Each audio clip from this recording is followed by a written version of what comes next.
Hello, and welcome to That's Just Human. It's a podcast that explores all aspects of being human, living in a human body, dealing with life's obstacles. So, we discuss people's stories, learn practical tools for growth and healing that help you to learn to step into your authentic self and aliveness. I am Elisha Light Angel. I'm a licensed massage therapist by day and many other things at other times. Just like you, I also live in a body and I have lots and lots of human experience to share with you and discuss with all of the wonderful people that come onto my show and choose to share their story. So join me on welcoming Andrea MacPeters. She is a dear friend of mine that I have gotten to make since moving to Stillwater, Oklahoma. And she's one of my favorite people, full of joy and energy and makes me smile. I hope she makes you smile too. So, welcome. Thank you. I'm so excited to be here and just congratulations on your podcast. It's really a wonderful, experience to share your joy and your energy and all of the tools that you have, Alicia. So I am grateful that you're doing this for others. Thank you very much. Um, so, what sparked the idea for today's episode, because she and I always conversate, we see each other frequently throughout the week, and we get into the coolest conversations. And this one, Andrea has had many different bodies over the years, as we all do. And we're going to discuss that. I guess growing up, what did you intake and learn about your body from what you observed around you and picked up, I guess, from society, parents, all of that? Wow. You're just going right in. That's deep. So growing up, I lived in a very, toxic childhood. My father was a raging alcoholic, and my mother was very much codependent and a conflict avoidant. She also, love was very conditional. So I learned very early on that my body was not mine, and I was not allowed to feel joy unless I was told to feel joy. I was not allowed to feel emotions unless I was told to feel emotions. Very early on, I was not safe in my body. And I didn't learn until probably 2 or 3 years ago how to feel safety and joy in my body. And it took me 43 years to get there. So it has been a long journey. And I have two children, and they are the ones who really inspired the changes within myself, because I had to go look at the shadows, go look at all of the trauma that happened to me, and discover trauma that I didn't remember, especially medical trauma. I had a lot of doctors that did stuff to me that was not consensual. I had, there's sexual trauma. There's all kinds of trauma that happened to my body that I forgot. And so I held it. And The Body Keeps Score was one of the books that I read that really helped to open all of the cellular remembrances. And I did breath work, yoga.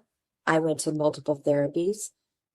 I did the work because I wanted to live, and I wanted to show my children that their bodies are theirs and they get to live in their autonomy. They get to be beautiful and joyful and crazy or whatever they want. And I am trying to help other people, mainly women. Women are the ones who have been, they've been withheld from their bodies. They've been told that they can't do that, or they're not, you're not sick, or, there's all kinds of craziness that happens. And so I really try to help others through movement and dancing and singing and, the playful, try to show people how to play again and how to love life. But yeah, it started when I was young, probably with, both of my parents, and they were hurt people having a baby. And then like all of their stuff, just, they were just blah, blah, blah. And then I had two younger brothers, and I tried to protect them.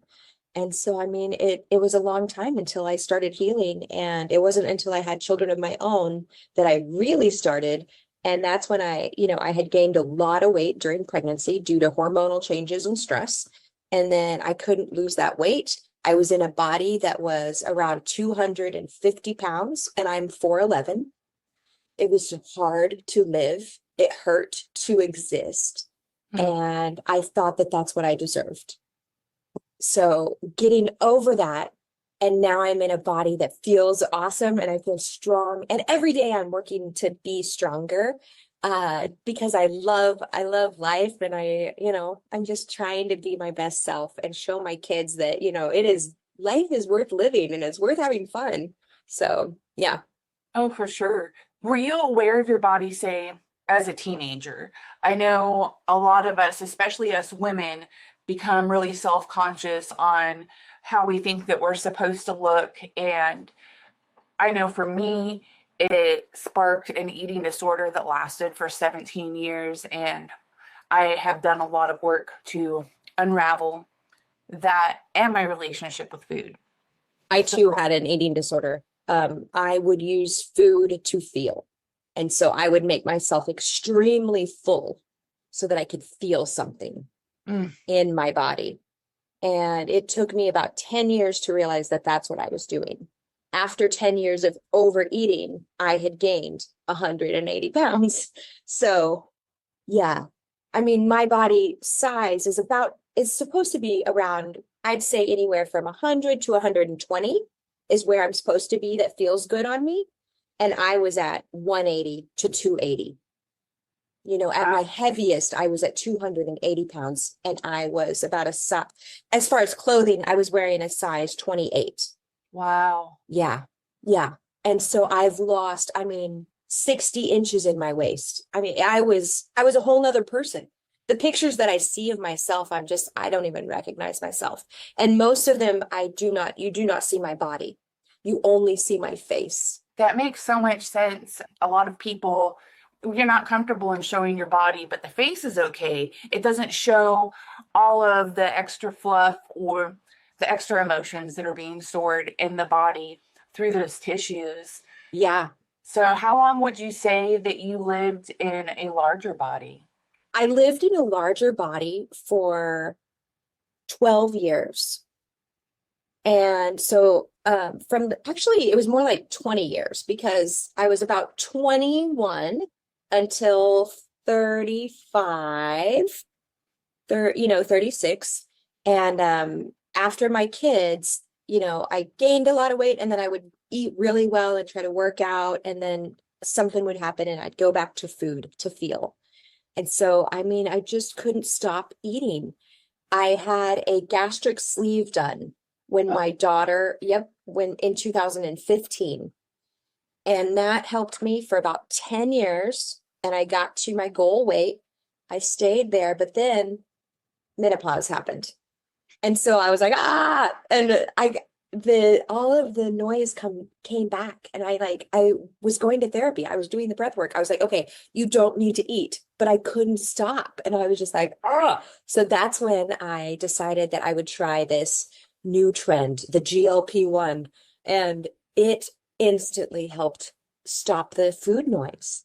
And I was able to control my eating. So I decided right then and there, okay, you're going to use this as a tool. So I made sure to have all my protein first, and my waters, and my fiber.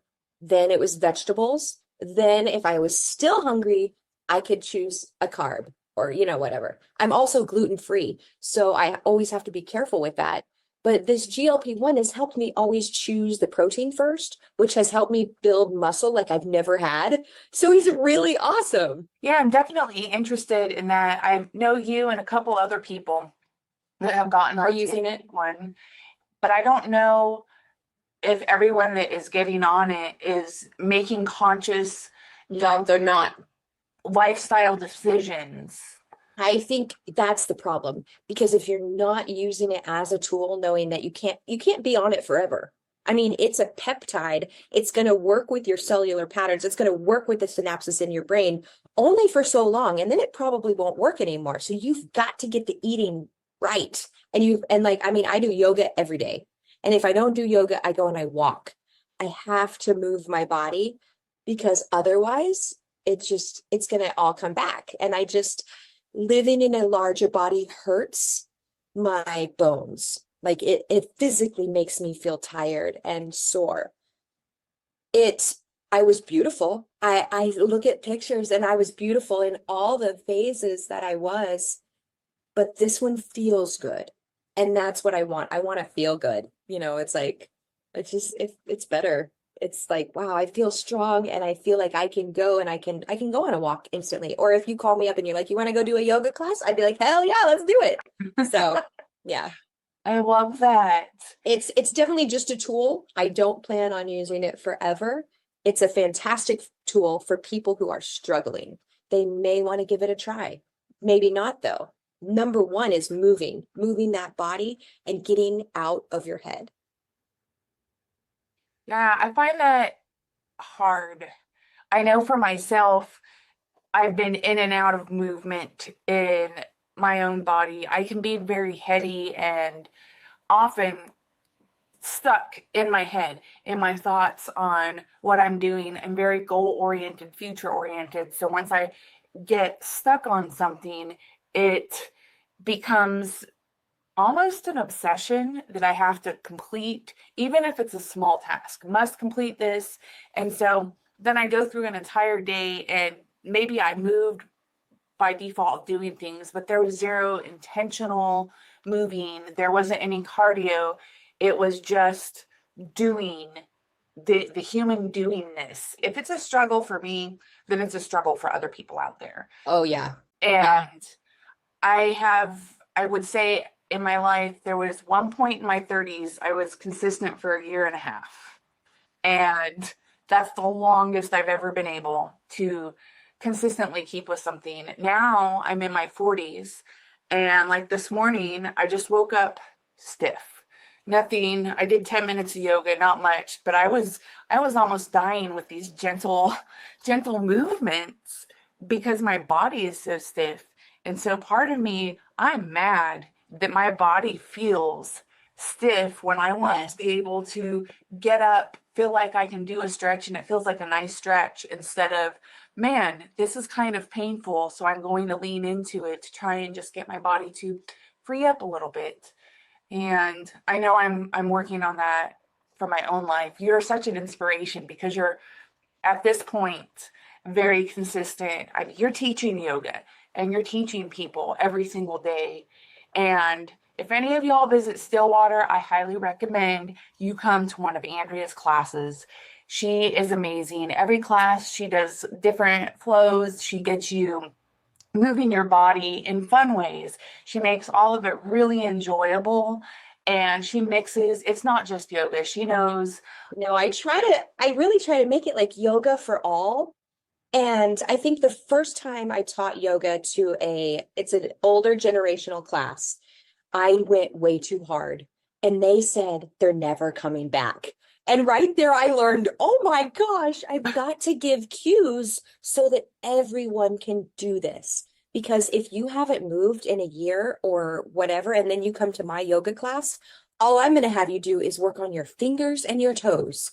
You know, that's movement, that's yoga. And that's what I wish people knew is that yoga is every bit of intentional movement and breath. That's all you need. If the words don't fully land in your ears properly, listeners, it's because there was a little glitch and we had to fix it. Sometimes there's glitches in life. But I was talking about the older generation coming to yoga, and as a new yoga teacher, I was just so excited. And I'm like, I worked on this flow and it was too hard. And they were like, we are never coming back to yoga. And I learned right there that if you don't make a class accessible for everyone who's there at any stage, then you could really mess someone's experience up in this lifetime. And I never want anyone to give up on moving their body. So when you come to my class, I try to have great music. I try to do small movements in the beginning, and I make it a little bit harder if you want to go to a more, muscular movement. And then I also give cues like, if it hurts, don't do it. Because it's just, people don't listen to their bodies. They push through all the time because we live in like this hustle culture and we don't need to. I mean, if you have 5 minutes to be intentional in the morning for your body, all you need to do is like roll those shoulders, do a fold, make sure to like move your neck and just come into your body. What do I need today? And so, yeah. Thanks for the plug on if people come to Stillwater. I also travel if you want to, hire me for traveling yoga events. I'm in. Oh, that could be fun too. I know. Go do some people's retreats, lead some classes. That would be a blast. Eventually I do want to do some amazing like retreats in Costa Rica or Dominican Republic. I need to learn Spanish. So that's a goal in the next 2 years is to learn Spanish. And then I could do retreats in other countries and also communicate. Oh, that would be fantastic. I know. Good goal. I know. I like it. But as far as like like you said, you've been disappointed because you only a year and a half of constant movement. That's awesome. I mean, that's epic. If I was not teaching yoga, I too would get behind and stop doing it. Like that's the thing. It's like I've got to educate others for my own motivation. It's weird. It's like kind of like I'm just this eternal mother. That makes sense. Yeah, the mother in me is always like, well, let's do it this way, and I will show you. I became a Qigong instructor also. It was around that time where I was actually consistently working out. Yeah. And it was actually my Qigong journey that motivated me to do more working out. And one of the people that was teaching during the instructor's course said, if you want to keep doing this, teach because it motivates you to stay on your A game. Well, I stopped teaching and I stopped doing the things. But when I think back to it, I'm like, wow, I felt really good. I was tapped in. I felt with Qigong specifically, I feel like it opens the intuition much greater than when I'm not. It's a meditation through breath and movement. And so it really helps to calm the nervous system and that vagus nerve, which earlier on in my life was way out of whack. I mean, anything could have set me off before Qigong came into my life. Any little thing would high strung, like yelling and breaking down over the most minute little things. And that's where that was able to change my life so that I could calm down that vagus nerve. I didn't know it at the time. I know it now. Yeah. But I was just like, wow, well, practicing Qigong, I just feel peaceful. I don't have any other crazy stories, no miracles, just peace. Yeah. Wasn't something that I was familiar with in my life, and now I crave peace. I love that. Yeah. Yeah. I felt joy in my body physically for the first time last year. And I didn't know what that was. Because I mean, you know what it feels like to feel like kind of silly and happy and mad. I knew what mad felt like, but I didn't know joy felt like. And I felt it in my hips. And it was like this feeling like happiness coming from and I was like, what is this? It was amazing. And I was like, this is what people talk about when they're like, oh, I feel joy in my body. I'm like, no, that's weird. Now, but Qigong does that. Like it brings the energetic knowing of life into you. And I feel like yoga, Qigong, these, intuitive forms of movement can help us, especially when we have been traumatized as young children or as adults. They can help us get out of that flow of fight or flight and get into a joyful, happy. So, yeah. Wow. I don't know if I've ever felt joy in my body. I do not know what that feeling is. It, I challenge you to ask yourself when you're starting to feel your peace, like body, show me, what does joy feel like? Yeah. I learned that at a retreat and it didn't come until later when I left the retreat.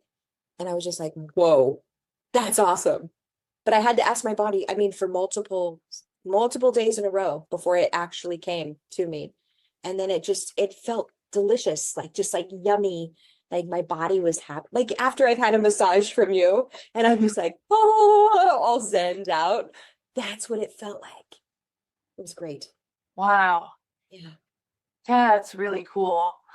Well, folks, if you didn't know you could have joy feelings in your body, now you know it is a possibility, but it does take work to get there. Yeah. And what would you say from your perspective would be a first step somebody could take? Like they're maybe they're sitting in their body and they don't like it. They don't feel good in it. It's painful. And even when you're in that pain, it's also hard to motivate to move to Yeah. things that are, you know, logically that it is good for you and that it will help. But the physical act of doing it and getting over that hump is so difficult. What would be your recommendation to somebody that's in that spot right now? First, I just want to tell them that I am so proud of them for noticing that they're in their body and that they're noticing that they're not happy with their body, because right there, that's okay. And it's okay to feel that way.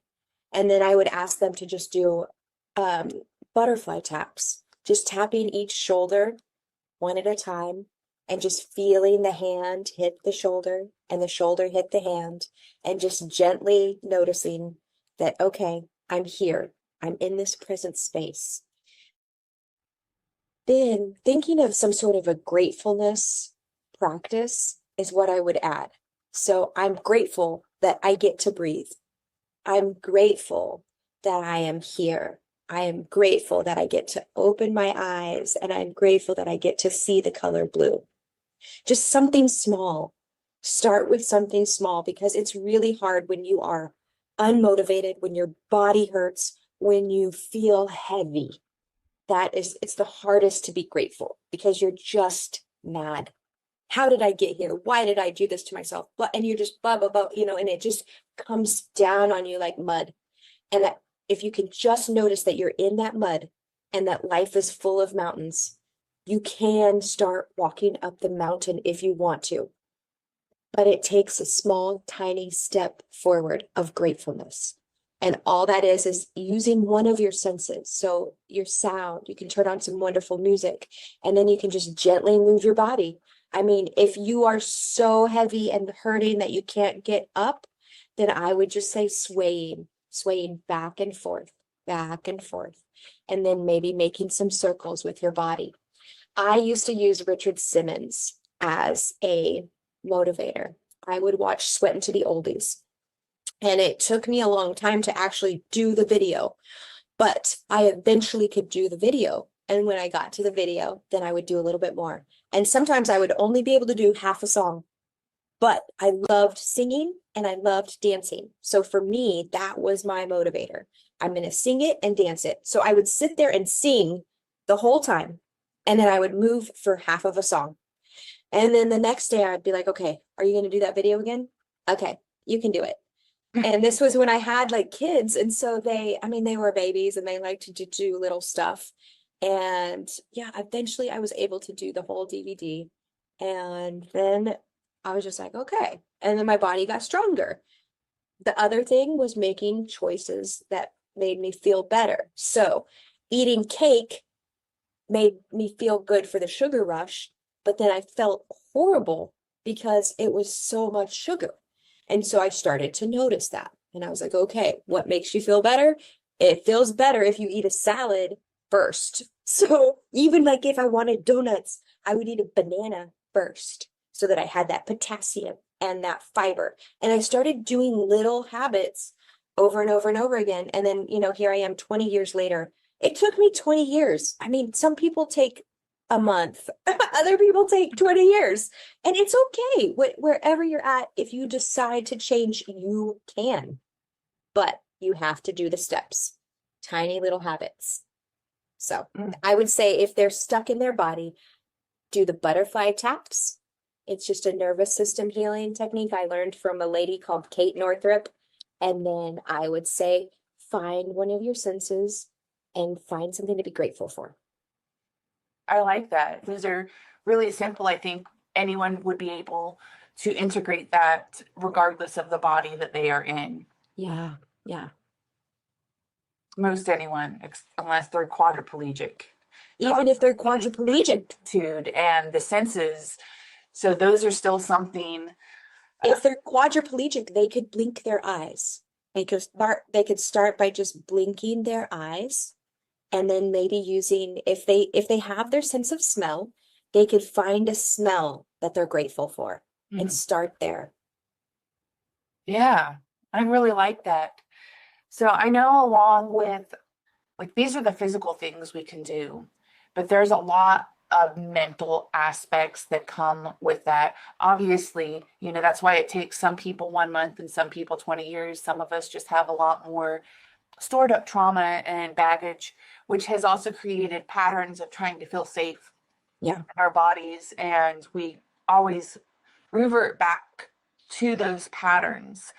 And it takes a long time to recognize some of these patterns, to break them, and then start something that might serve our bodies, serve our emotional state, serve our mental state a little bit better. So, what were some of the things that you encountered over these 20 years that helped you deal with some of those mental aspects and helping to clear some of that trauma, both, I guess, neurons in your brain as well as from your body? I found internal family systems therapy, or IFS therapy, was the best for me and my system, because I could deal with the voices in my head and the parts of me that had been broken and hurt. So I had a lot of trauma from my younger days, and then I had chosen all of these toxic patterns. So I even had, at one point, I had a lover that became a stalker, and I was scared that I was going to be murdered. And so for a year and a half, I lived as a hermit, hiding from the world, because I thought I'd be murdered if I left my house. So, I mean, there was so many things that I had to break through. IFS treatment was one of the best things that ever happened to me. So I would say, look for a therapist that does a sort of treatment that works for you, that resonates with you. Another thing is human design. I became obsessed with like human design and how I had chosen this life and why. And so that's where I could look at my shadows with gratitude, and I could look at the trauma that happened and know that it happened so that I could help someone else, because I'm a projector and I see things and I'm like, okay, well, we could do it like this.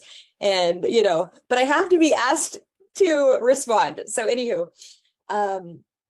just really, for someone, I would say therapy. I did a lot of breath work. I found a shaman that worked with me for 2 years on breathing, and I did breath work to look at past lives and some old stuff that had been stored in my body that wasn't mine, generational curses. I mean, I believe in all of the woo-woo, and I do follow the overall design that we are eternal souls, that our consciousness chooses to come back to earth to do some certain things. This body of mine hasn't been my only body, but it's mine right now and I love it. And so how can I deal with it? How can I be it? How can I stay present, grateful, and be of service to earth and to other humans? Mm.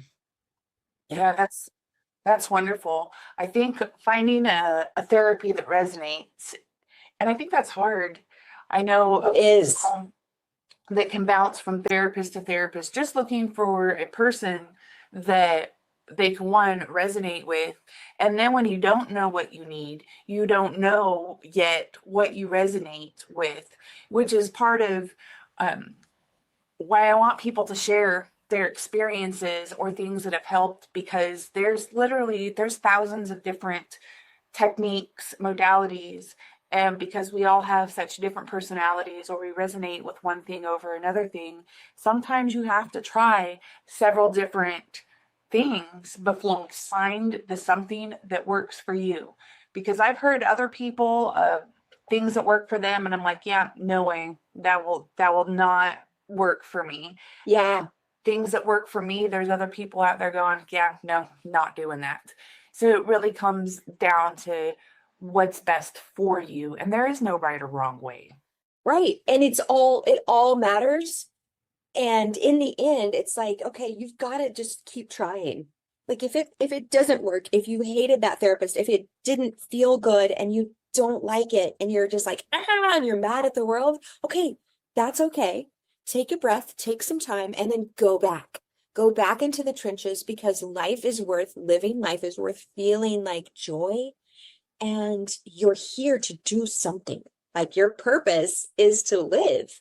You're here to experience this experience. And if you're stuck in trauma land, that's the mud that I was talking about earlier. You get to choose to get out of it. Now, some people, if you are at a baseline survival, you can't afford groceries, you can't afford your lights, then you need help.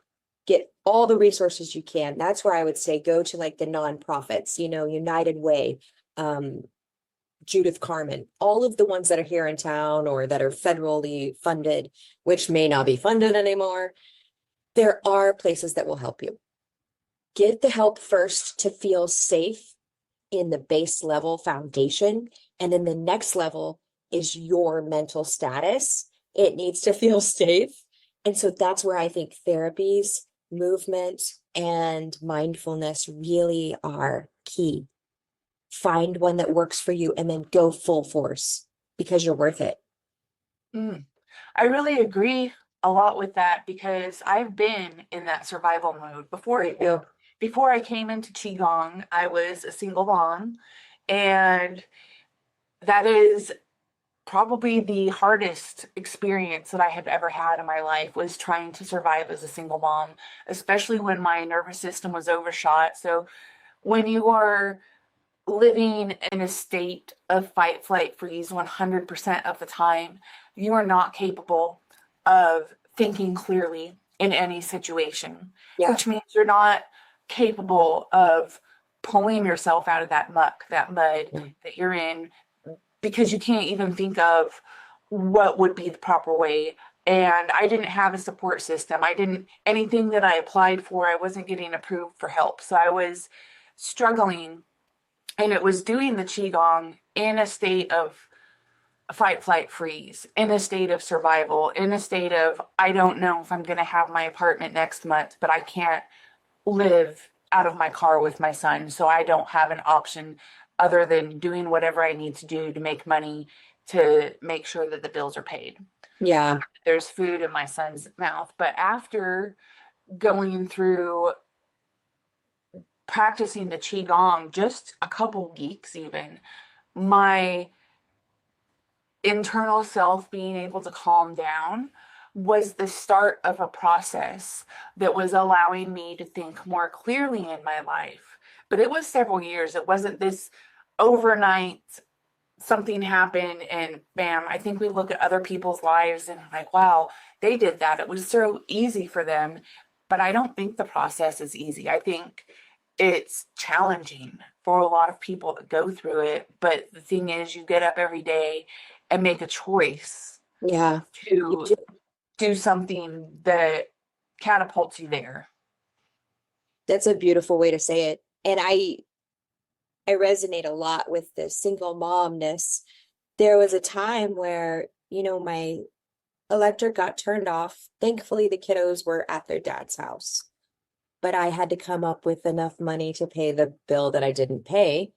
And so I just begged my friends and they helped me. And it was so hard to ask for help. At the same point, all of them were able to just come up with exactly $365 and bam, it was paid and the lights were on within 20 minutes. So if someone is at that, and I call that that's quicksand mode. So there's mud mode and then there is quicksand where you are sinking down into the quicksand. Quicksand is when your lights are getting turned off, you are being evicted, you've got a broken car, you've got you're living, it's less than paycheck to paycheck because you're not even making enough to make it. that's when you are in the quicksand mode. And that's when your nervous system needs you to heal the most. So that's when the butterfly taps, the gratefulness, the bare minimal is what you do, because all we need you to do at that moment is stay alive and know that you matter and know that someone loves you, even if it's just yourself. And even if you're like, I don't really love myself, you have to tell yourself that you love yourself, because you are here. We need you to exist, and the earth needs you to do something. And so, whatever that is, you've got to get out of the quicksand and then step into the mud, because the mud is hard, but the mud is a little bit better than the quicksand. And then next is the rocky path. And then the rocky path goes to the sandy path. And then the sandy path goes to the mossy path. And then eventually you're at the summit and you're looking out and you're like, whoa, how did I do that? And it's just like, dang. But I love this visual. thanks. Just to paint that, a good visual artist. You paint that for us. Yes. Maybe we can get AI to paint that. Oh, But yeah.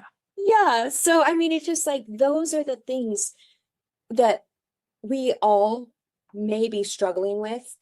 And I want anyone who's listening to this who's like, well, yeah, you don't know what I'm going through. I'm in the quicksand mode. And well, I do. I've been there and it is hard. And then I got myself back into the quicksand mode because I didn't do because I didn't do my homework and I didn't do the fixing. And it's okay. Whatever mode you're in, just notice it and then know that it can get better. But you've got to start visualizing the better, because if you don't have the ability to dream it, then you won't be able to move there. Yeah. I like kind of like climbing a mountain, the idea of a slope going up, because you can get up there and then it's that black backslide effect, or you roll down the hill and now you're looking back up and you know where you were, and then you have to get the motivation to go back and do this again, because it was hard the first time. It wasn't just peaches and cream and I got there. It was Right. work. So I've been there too, where I've fallen down some of that mountain and I'm looking up going, I'm frustrated. I feel defeated. But you can remember who gave you a backpack and who gave you a drink of water and who can help reach out and like pull you back up. There's, that's where you have to remember your resources. Like, what helped me get to the summit? And I want to be there again. Mm-hmm. Absolutely. Yeah, I remember one thing. There was a book, and this was in that terrible quicksand mode of life before Qigong came in. And I feel like this book actually helped me, give me the mentality or the synchronicities that led to it coming into my life. And it was called The Power. It was like the sequel to Grit.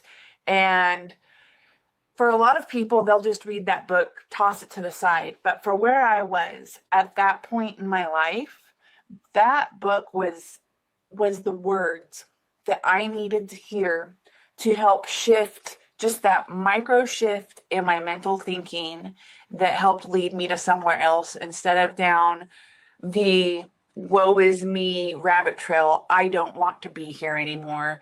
This life sucks. Right. And that's where I was. And so I just needed that one thing to help shift me out. And then other things came into my path. And I think that each of us will have different things come to us on our path, but it's whether you're saying yes to it and listening, or whether you're still pushing that aside. Yeah. Beautifully said. I think the book for me when I was in the quicksand, and I have it right here, Oh, yay. The Four Agreements. Yeah. This one, I actually buy it every time I see it and I give it to people, because the Four Agreements is just practical. It's a practical guide to get out of the muck. And I love that. I like that. A practical guide to get out of the muck. Yeah. I've read the Four Agreements, and I would say I've only read it once, but I really enjoy whenever somebody else is kind of getting into it. So they'll post on social media, here's the Four Agreements. And it's a reminder, yes, let me this is a base to go back to and things to contemplate. Especially for me, don't take things personally. Oh, that one, I know. That's the hardest one for me. Every every time I start to feel my feelings, like I'm like, oh my gosh, they're being judgy. But I'm like, wait, the personal agreement, don't take it personally. Yeah, Yeah. it is definitely a very hard one. Do you mind? I can do Your yeah, for your listeners, here are the four agreements. Be impeccable with your word. Don't take anything personally. Don't make assumptions. And always do your best. Mhm. Yeah, it's just a wonderful book by Don Miguel Ruiz. We'll link it below. Yeah. And The Power by Rhonda Byrne. I mean, that one also, The Power, The Magic, The Secret, those three have helped me when I'm in the muck as well. Like those are right behind me. So those mindfulness books, those metaphysical books, those books that help you just remember what you're here for. Yeah. And they're easy to read or to just read a snippet of and not have to read the whole book if you can't get into reading a whole book. Yeah, you can just turn to one page and it'll be like, oh, that's exactly what I needed. Fantastic. Well, I really appreciate everything that you have shared with us today. I feel like there's so many bits of wisdom and golden nuggets in there that somebody is going to be able to draw from and make whatever shifts in their life that they need to make. Yeah. As we leave, I would ask you one more question, and that is what out of any of your experiences, either what we've talked today or not, what bit of wisdom would you leave the audience with? Two words, you matter. Mm, I think that everyone just needs to remember that they do matter. yes, And so beautiful. those would be my words. You matter. Yay, I love Thank it. you so much. It's been an honor to be on here. Such wonderful questions, and I feel like we really got some good nuggets for people. So hopefully if anyone is feeling stuck or in the quicksand or the mud, they'll stumble upon this podcast. Where can people reach or I guess follow you on the Yeah. I'm on Instagram, Facebook, TikTok. It's Andrea MacPeters. And I do a 33-day challenge if people want to jump in, and it's called Learning to Love Your Life Again, or Lila. So it's got a little app and a little challenge, and it's fun. 33 days of adding those little habits that I was talking about. And so I do that challenge every 33 days. So if people want to join, there's also little freebies on my website. So AndreaMacPeters.com. Oh, beautiful. I'm also going to be putting those into the show notes so you can easily go click on that if you're listening and want to visit that later. If you're listening and you like what you're hearing, please follow me, subscribe. Maybe a friend needs to hear this. Share my podcast. Help me get this out there so that we can help people make the shifts in their lives and change the way that they need to. And I leave you with this as you embrace your humanness.